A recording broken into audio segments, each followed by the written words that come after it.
Andrew, thank you very much indeed for joining us. If you wouldn't mind starting with Blunt, as it's his anniversary, why did the state wait so long to out him?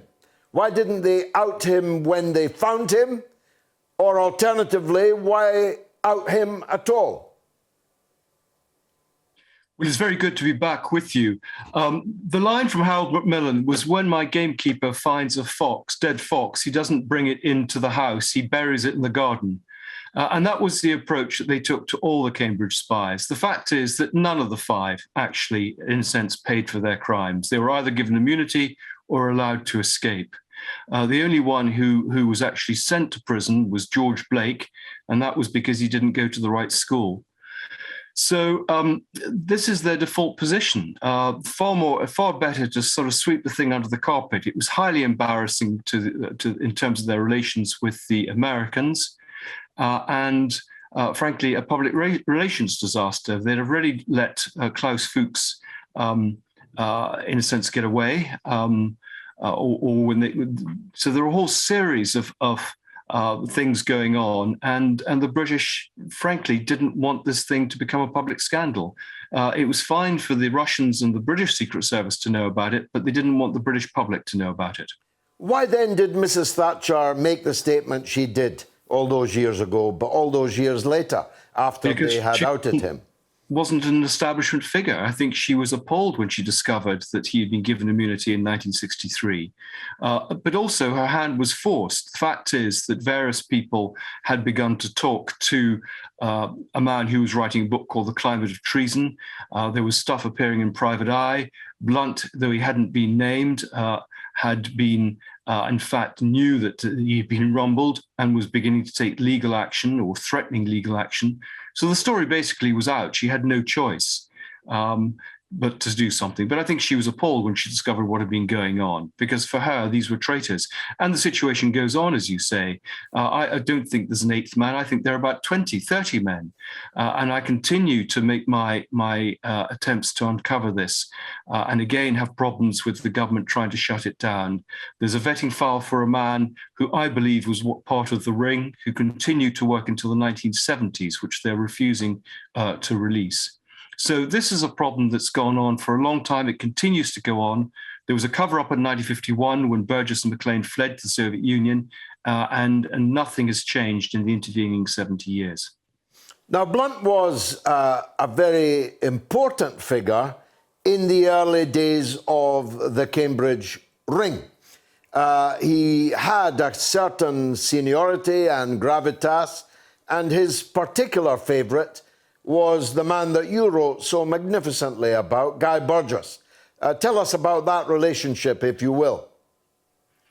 Well, the first to be recruited was Kim Philby, who was sent back to basically recruit his chums from Cambridge. The Russians had decided that they would have this sort of deep penetration mole approach, where they would pick bright young undergraduates from the best universities.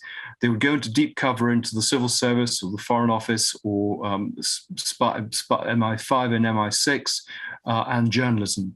And then they would be activated many years later. And Philby did that. He went back and he produced a list of 5 with Donald Maclean at the top and Guy Burgess at the bottom. Now, we don't know who the other names were, so numbers 2, 3, and 4 may have refused, or they may have been recruited and we don't know about them. And they were slightly nervous about Burgess, but Maclean accepted immediately. This was in 1935. Burgess was very indiscreet, and that's not normally a characteristic of spies. But he sort of got to hear about it, and he thought it was rather exciting, and they had to basically let him in. And one of the pluses for him was that he was gay at a time when, of course, it was illegal. He had to lead his life covertly, and that, of course, is a perfect cover for a spy. So Burgess was recruited. I think many others were recruited because the Russians numbered their recruits, and there are huge gaps between the ones that we know were recruited and when they were recruited and other figures. I think there were people like Leo Long and Michael Straight and Alistair Watson who were also recruited at this time. Now, Blunt was recruited because he was the lover of Burgess. Maclean had also been the lover of Burgess, so there was a sort of there was a sexual element to this as well. And Blunt, of course, as you say, became very important because he had close links to the royal family. He was much older than them. And he was able to get into MI5 at the beginning of the war. Burgess had got Philby into MI6, where he, in fact, had been working since the mid-30s. So he is a much more important figure than I think we realized, because he got these people into the intelligence services, and he was the first to be working for the intelligence services himself. It says something about how poor the records were, that Blunt on one day received a letter saying, "You're a communist and we don't want you," by MI5, and also on the same day saying, "You speak German and we'd love to have you." So he ignored one letter and just acted MI5. on the other, yeah. Well, he was an educated man. He did the obvious thing in those circumstances. Talking of educated men, what was it that motivated these highly educated, some cases quite brilliant men? Blunt was a very brilliant man in his field. Even Burgess had moments of brilliance. What was it that drew them together and made them adhere to the Soviet cause in the mid-1930s? Well, you're right. They were all brilliant. They all had first-class degrees. They were all clearly going to the top, which is why they were approached. They all knew each other, which is why we talk about the Cambridge spy ring. They were all direct contemporaries at Cambridge within a few colleges. And they were recruited for a mixture of reasons, or joined the Soviet Union. They were looking for some sort of purpose in their life. So there was a very strong personal element to it. There was a certain sense of épater la bourgeoisie, getting back at the establishment. They'd failed, the old generation had failed them. They'd seen the problems, economic problems, and the need for the national government in the early 1930s. They felt politically that the only people standing up to the fascists were the communists, and they were a bulwark against them. And they were recruited in a very sophisticated way by the Russians, who used Central Europeans who were multilingual, who often were highly educated, and they seemed very attractive father figures. And I think many of the Cambridge spies had lost their fathers.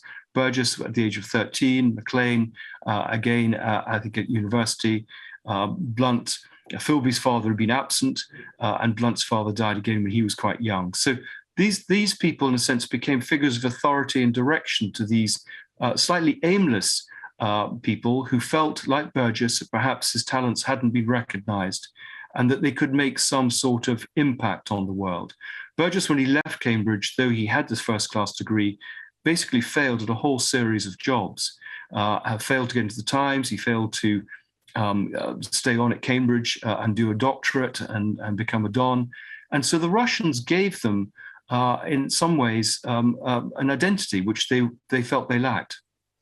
The three that ran away to Moscow lived quite quixotic lives. Philby later ending up with Maclean's wife.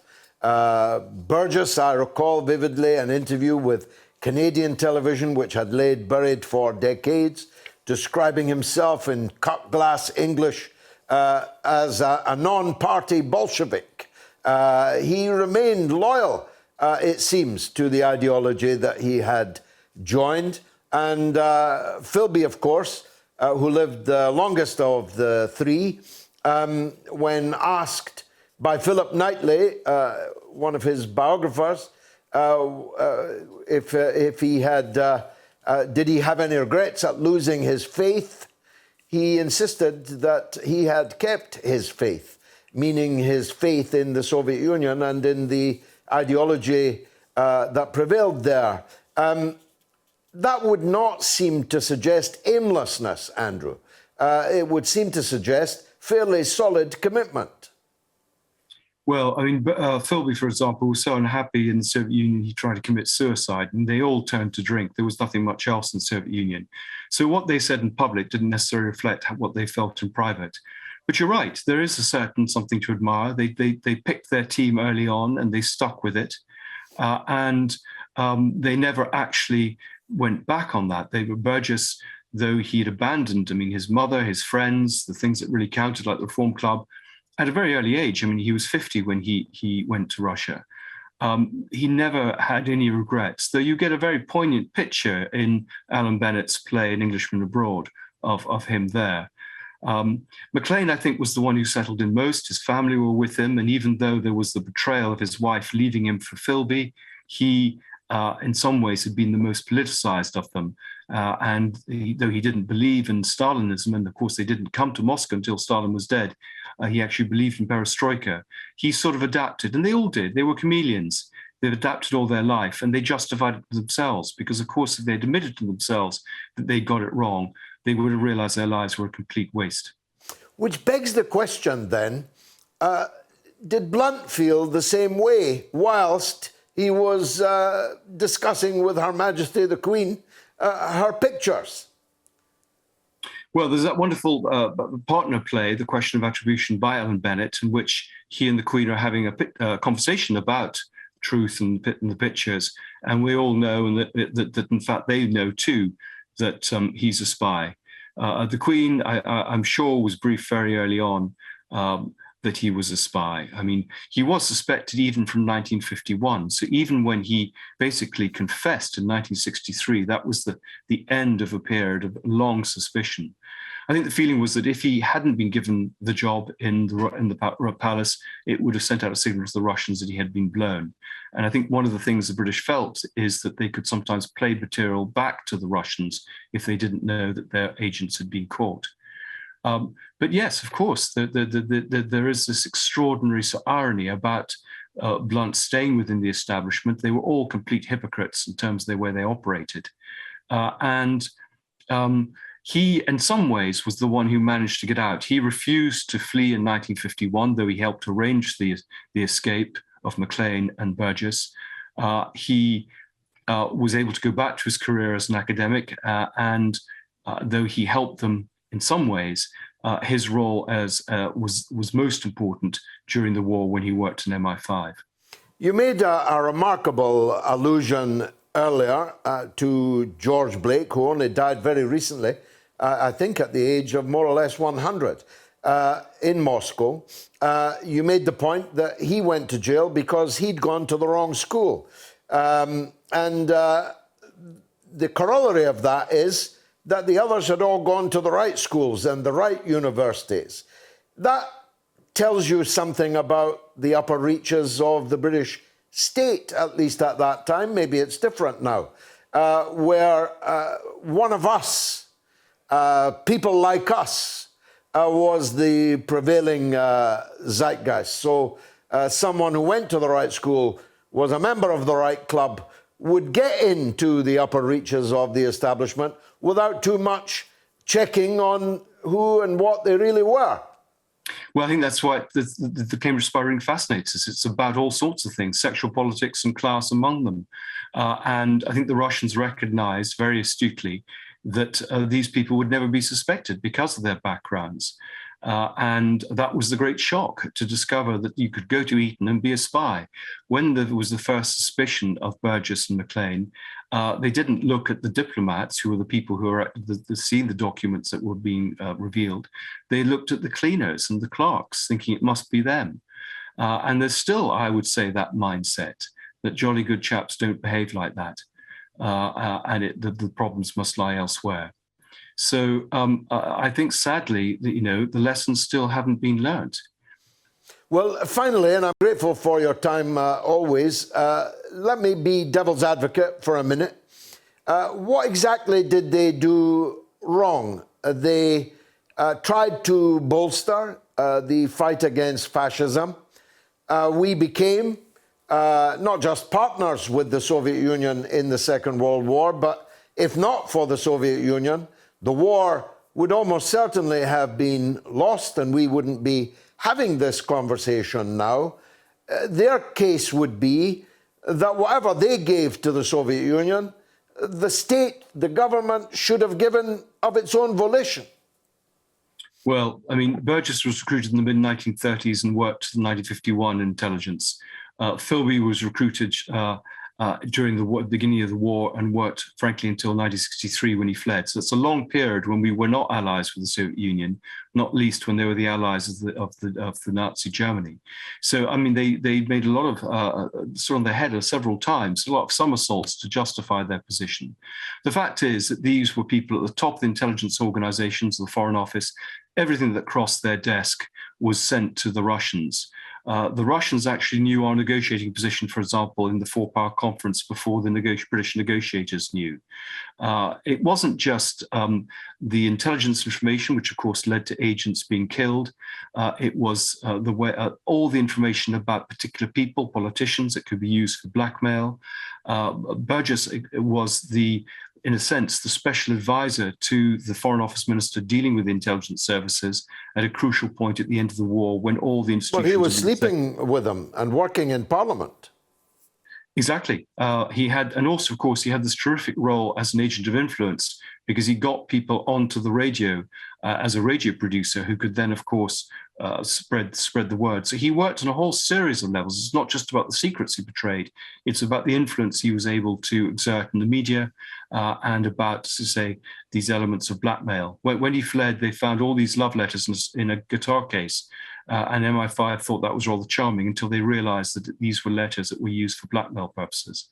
And there is some suspicion that one of the senior Conservative ministers, who was later Chancellor, turned a blind eye to what was happening in terms of currency infringements because Burgess had something on this former Chancellor. And I said it finally, but this is a postscript.